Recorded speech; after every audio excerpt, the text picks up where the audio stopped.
नमस्कार। ऋषि अष्टावक्र को महानतम ऋषियों में गिना जाता है। वे राजा जनक जी के दरबार में एक सम्मानित व्यक्ति थे, लेकिन जनक जी के यहाँ उनका यह सम्मान एक शास्त्रार्थ जीतने के बाद ही प्रारंभ हुआ। इस कहानी को प्रारंभ करने से पहले आपसे निवेदन है कि आप हमारे चैनल को लाइक, सब्सक्राइब करें और यह कहानी पसंद आए तो शेयर भी जरूर करें। ऋषि अष्टावक्र की कहानी। प्राचीन काल में एक ऋषि हुए जिनका नाम उद्दालक एवं उनके पुत्र का नाम श्वेतकेतु था। ऋषि उद्दालक का एक परम विद्वान शिष्य कहोड़ था। कहोड़ को संपूर्ण वेदों का ज्ञान होने के बाद उद्दालक ऋषि ने उनके साथ अपने रूपवती गुणवती पुत्री सुजाता का विवाह कर दिया। कहोड़ अपनी पत्नी सुजाता के साथ ऋषि उद्दालक के ही आश्रम में रहते थे। कहोड़ ऋषि वेद पाठी ब्राह्मण थे।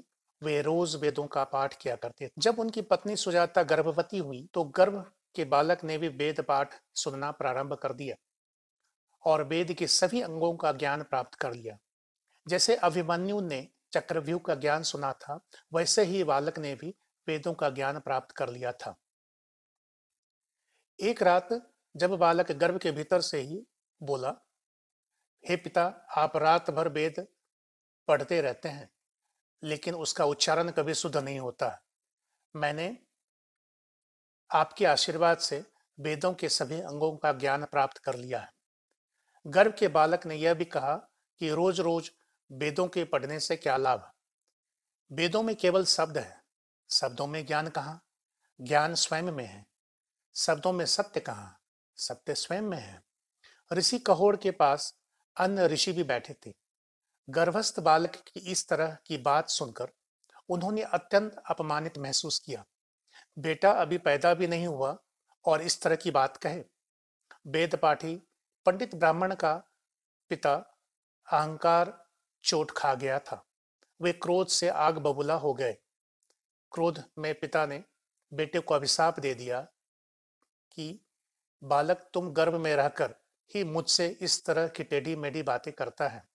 मैं तुम्हें श्राप देता हूं कि तुम 8 स्थान से टेढ़े होकर अपनी माता के गर्भ से उत्पन्न हो। कुछ दिनों बाद बालक का जन्म हुआ। श्राप के अनुसार वह 8 स्थान से ही वक्र था, इसलिए उसका नाम अष्टावक्र पड़ा। अष्टावक्र के जन्म के पूर्व ही ऋषि कहोड़ धन अर्जन की आवश्यकता से राजा जनक के यहाँ गए, जहाँ शास्त्रार्थ का आयोजन था। वहां पर 1000 गौं राजमहल के द्वार पर खड़ी की गई थी। उन गायों के सींग पर स्वर्ण जड़ दिया गया था। उनके उनके गणों में हीरे जवाहरात लटका दिए गए थे। इसमें शर्त थी कि विजेता सभी गायों को हाँक कर ले जाएगा और हारने वाले को जल में जल समाधि लेना पड़ेगा। यह शास्त्रार्थ परम विद्वान महापंडित वंदन के साथ करना था, जो ऋषि उद्दालक हार गए और जल समाधि लेना पड़ा। जब काफी दिनों तक कहोड़ आश्रम लौट कर नहीं आए तो उनके ससुर ऋषि उद्दालक ने उनकी खोज कराई। जब उनको यह पता चला तो इस तथ्य को बालक अष्टावक्र से छुपाकर रखा गया था। बालक अष्टावक्र अपने नाना उद्दालक को ही पिता मानता था और अपने मामा श्वेतकेतु को अपना भाई। जैसा कि अष्टावक्र गर्भ से ही महान पंडित और ज्ञानी थे और साथ ही उन्होंने अपने नाना ऋषि उद्दालक के आश्रम में 12 साल तक अध्ययन किया, तो वह ब्रह्म के समान मेधावी हो चुके थे। एक दिन अचानक उन्हें अपने पिता के बारे में वास्तविक तथ्य की जानकारी हुई, तो बालक अष्टावक्र ने अपने मामा श्वेत के साथ एक दिन अचानक उन्हें अपने पिता के बारे में वास्तविक तथ्य की जानकारी हुई, तो बालक अष्टावक्र ने अपने मामा श्वेतकेतु को साथ लेकर राजा जनक के नगर की ओर बदला लेने के लिए चल पड़े। उस समय महाराज जनक जी के यहाँ महायज्ञ हो रहा था। उसमें भाग लेने के लिए देश भर के अनेक पंडित बुलाए गए थे। अष्टावक्र सीधे राजप्रसाद की ओर पहुंचे, लेकिन द्वारपाल ने अंदर जाने से रोक दिया। उसने कहा कि वृद्ध चतुर ब्राह्मण ही यज्ञ में जाने के अधिकारी हैं, बालकों को इसके अंदर जाने का अधिकार नहीं है। अष्टावक्र ने कई तरह से वाद विवाद किया। अंत में उन्होंने कहा, द्वारपाल, सिर के बाल सफेद होने से कोई मनुष्य वृद्ध नहीं हो जाता। जो व्यक्ति बालक होकर भी ज्ञानी है, उसे ही देवता ने स्थविर कहा है। अगर ऋषियों के द्वारा स्थापित धर्म के अनुसार विचार करो तो अवस्था से, बाल पकने से, धन से मनुष्य को कोई महत्व नहीं मिलता है। सांगोपांग वेद के जानने वाले विद्वान ही महत और वृद्ध हैं। हम तुम्हारे महापंडित वंदन को परास्त करने आए हैं। यह बात सुनकर द्वारपाल ने जाने की आज्ञा दिया। अष्टावक्र जब दरबार के भीतर पहुंचे तो सभी पंडितों ने उनको देखते ही हंसने लगे। तभी अष्टावक्र भी खिलखिलाकर हंस पड़े। उन यह देखकर जनक को विचित्र लगा। तब राजा जनक ने पूछा कि सब हंसते हैं तो मैं समझ गया कि क्यों हंसते हैं, परंतु हे बालक, तुम क्यों हंस रहे हो?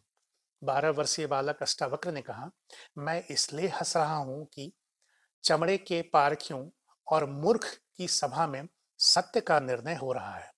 यह सुनकर सभी पंडित सन्न रह गए। सभा में सन्नाटा छा गया। वहां पंडितों की जमात तिलमिला उठी। लेकिन सम्राट जनक ने धैर्यपूर्वक पूछा, बालक, तुम्हारा मतलब क्या है? उन्होंने जवाब दिया कि बड़ी सीधी सी बात है, इनको चमड़ी ही दिखाई पड़ती है, मैं नहीं दिखाई पड़ता। इनको आना टेढ़ा शरीर ही दिखाई पड़ता है, मेरा स्वभाव नहीं। यह चमड़ी के पारखे हैं, इसलिए यह चर्मकार है। राजन, मंदिर के टेढ़े होने से कहीं आकाश टेढ़ा होता है? घड़े के फूटे होने से पानी फूटता है? आकाश और पानी तो निर्विकार है। इसी तरह मेरा टेढ़ा मेढ़ा शरीर है, लेकिन मैं तो नहीं। यह जो भीतर बसा है उसकी तरफ देखो। बालक के मुख से ज्ञान पूर्वक उपहास सुनकर सभी पंडित लज्जित रह गए। उन्हें अपने अहंकार और मूर्खता पर अत्यंत पश्चाताप हुआ।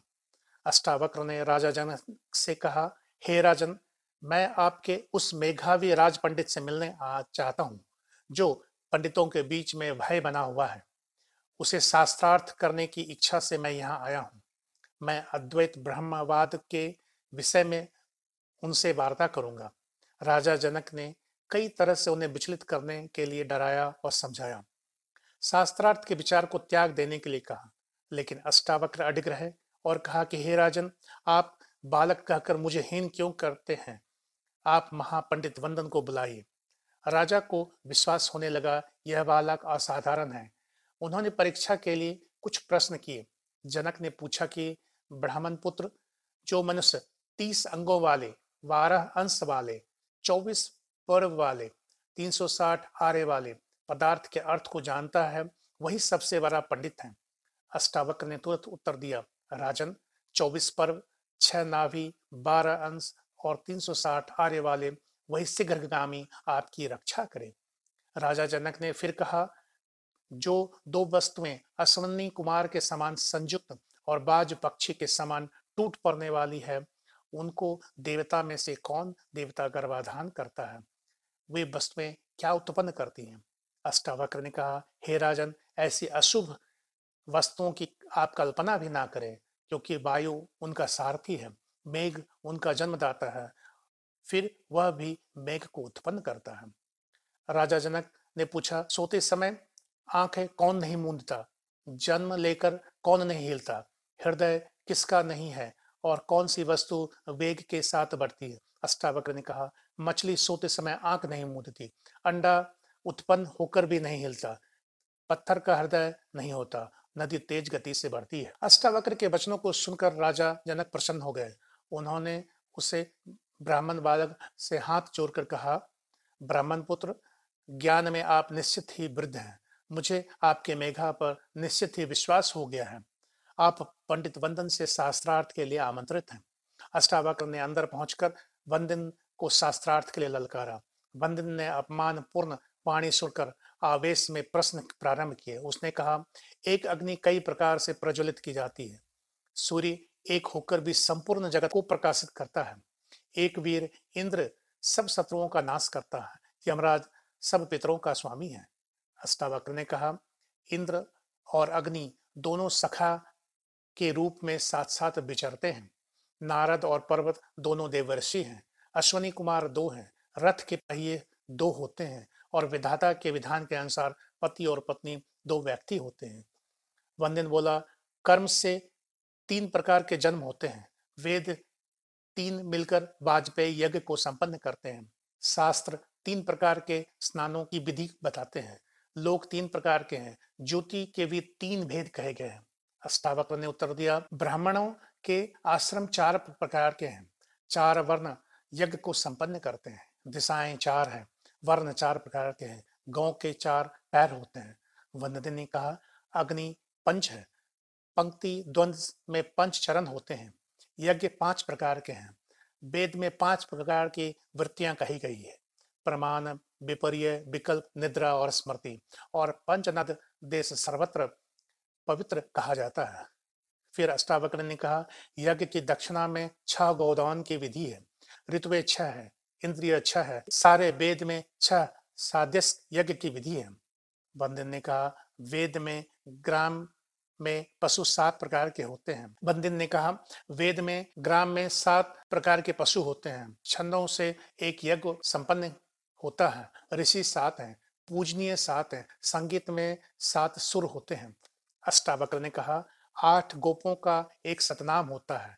सिंह को मारने वाले सरभ हैं के 8 पैर होते हैं। देवताओं में 8 वसु हैं और सभी यज्ञ में 8 पहर का यूप होता है। वंदन ने उत्तर दिया पितृयज्ञ में 9 सामधेनी होती है, 9 भागों से सृष्टि क्रिया होती है।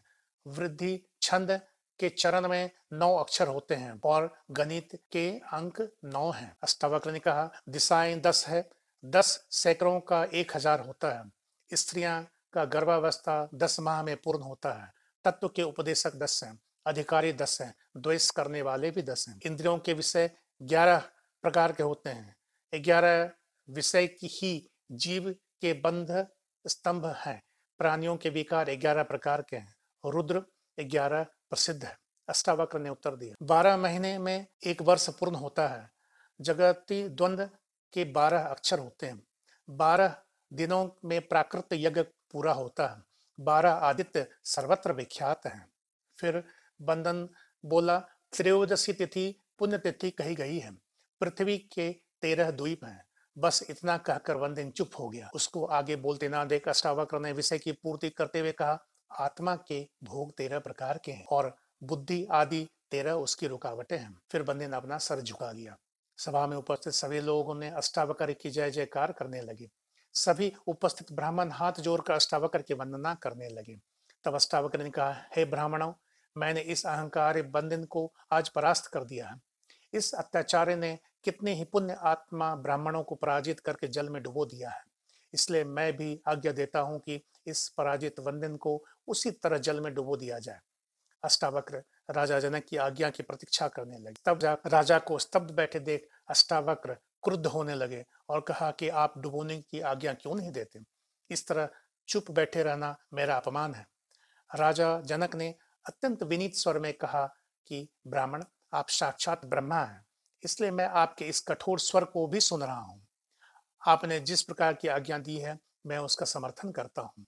पंडित ने इसे स्वीकार करते हुए कहा इससे मेरा उपकार होगा, मुझे अपने पिता वरुण देव के दर्शन होंगे। फिर अष्टावक्र ने उन्हें जल समाधि से मुक्त किया।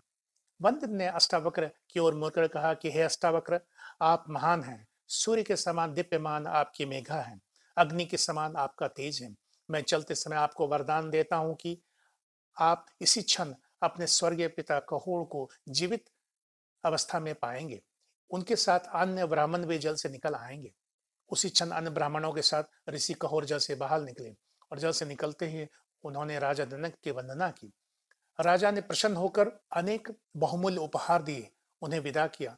कहोर अष्टावक्र और श्वेत केतु के साथ ऋषि उद्दालक के आश्रम में वापस आए। ऋषि कहोर ने अष्टावक्र एवं अपनी पत्नी सुजाता को सवांगा नदी में स्नान करने को कहा। अष्टावक्र ने पिता की आज्ञा से स्नान किया और उसी क्षण उसका कुबड़पन दूर हो गया। वह सुंदर शरीर वाले युवक की तरह जल से बाहर निकल आए। राजा जनक अष्टावक्र के ज्ञान से अत्यंत प्रभावित हुए। उन्हें अपने पूर्व धारणा पर पश्चाताप हुआ था। अष्टावक्र की बातों ने उन्हें झकझोर दिया था। उन्होंने अष्टावक्र से राजमहल में पधारने और जिज्ञासाओं का समाधान करने का निवेदन किया, जिसे अष्टावक्र ने स्वीकार किया। राजमहल विशेष अतिथि के सत्कार के लिए सजाया गया। 12 वर्षीय अष्टावक्र को उच्च सिंहासन पर बैठाया गया। उसने जनक से अपनी जिज्ञासाएं बताए। जनक की जिज्ञासा पर ज्ञान का संवाद प्रवाहित हो चला। जनक और अष्टावक्र संवाद अष्टावक्र गीता के रूप में प्रसिद्ध हुआ। अष्टावक्र गीता में 12 सूत्र जनक द्वारा किए गए और शेष 216 सूत्र अष्टावक्र के मुख से प्रस्तुत किया गया। दोस्तों, आशा है आपको यह कहानी पसंद आई होगी। अगर पसंद आई है तो चैनल को सब्सक्राइब करें, लाइक करें और इस कहानी को अपने मित्रों के साथ शेयर करें। धन्यवाद। नमस्कार।